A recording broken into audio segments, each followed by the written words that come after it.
Have to ask you about Israel. The scenes in Gaza are horrific, but the scenes on Saturday that we saw, so many of them, not just at the music festival, but all around that area of Israel, pretty horrific. And it's difficult to weigh up the moral equivalence of the two actions.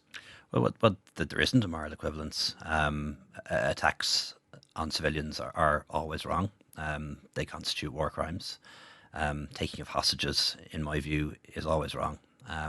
No matter who's doing it, whether it's here or abroad, whether it's the Israeli government or Hamas.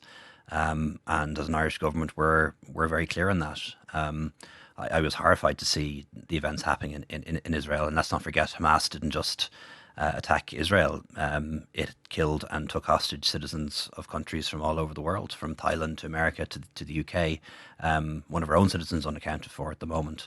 So Hamas's attack was an attack on everyone, not just on Israel. And I believe Israel has a right to defend itself.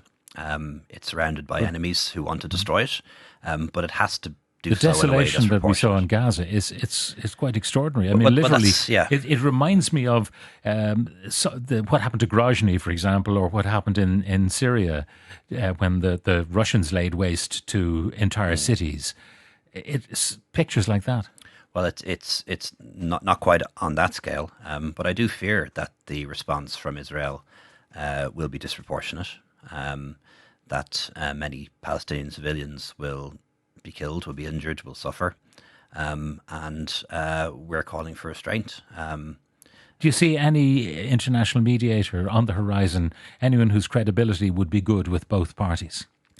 I think that's very difficult. The country that has come closest, I suppose, to trying to bring peace to the region has been the US. You'll remember the Clinton initiatives having got very, very close to agreement. Unfortunately, the PLO, Yasser Arafat, walked away from the peace with a deal gun at the to his time. head, we're told. Do not sign or you're a dead man. Yeah. My party comes from the tradition of Michael Collins. Sometimes, if you want peace, you have to make big risks. Ariel Sharon, for example, Yitzhak Rabin. These are people who made enormous risks for peace. I don't see that at the moment in either the Israeli or Palestinian leadership, and that's very sad.